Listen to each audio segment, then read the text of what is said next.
stiamo innanzitutto monitorando i risultati del settore che in questo momento sono estremamente positivi. Sappiamo che i dati del primo trimestre 2025 ci danno che l'Italia ha superato Francia e Olanda nella produzione di valore dei formaggi.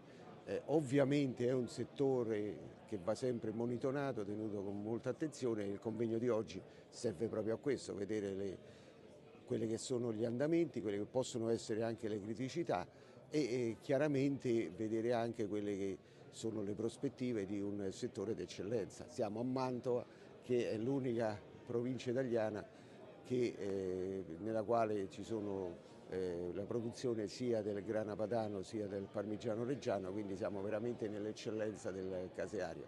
Grazie anche alla sensibilità dell'assessore Beduschi, che ha voluto fortemente questo convegno organizzato dal CLAL con il nostro supporto.